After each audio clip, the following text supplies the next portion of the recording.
భావంతోనే సదా జ్ఞానం ప్రాప్తిస్తుంది. ఇది మనందరికీ తెలుసు. కానీ అంకిత భావంలో ఉన్న గొప్పదనం ఏమిటి? ఇదెప్పుడైనా మనం ఆలోచించామా? జ్ఞానప్రాప్తికి సదా మనిషి మనసు విభిన్న సమస్యల్ని సృష్టిస్తూ ఉంటుంది. ఒకసారి ఇతర విద్యార్థుల పట్ల ఈర్ష్య కలిగిస్తుంది.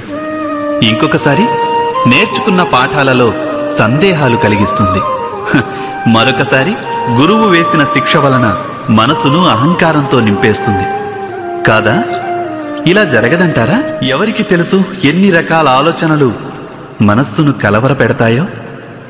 మనస్సులో కలిగే ఇటువంటి అనిశ్చిత స్థితి కారణంగా మనం జ్ఞానాన్ని పొందలేం. మనసుకు నిశ్చల స్థితి కేవలం అంకిత భావంతోనే వస్తుంది.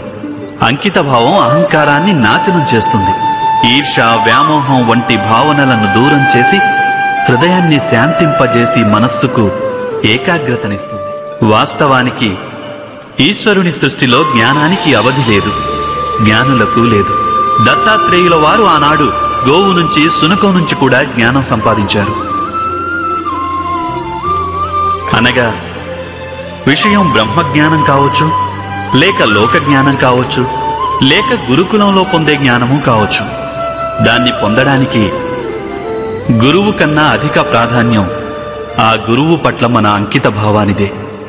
ఇది సత్యం కాదనగల.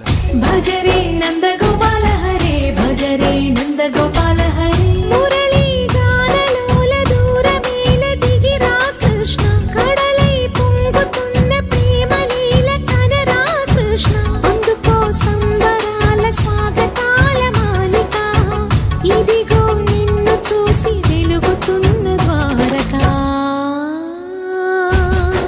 భజరే నందగోపాల హరే, భజరే నందగోపాల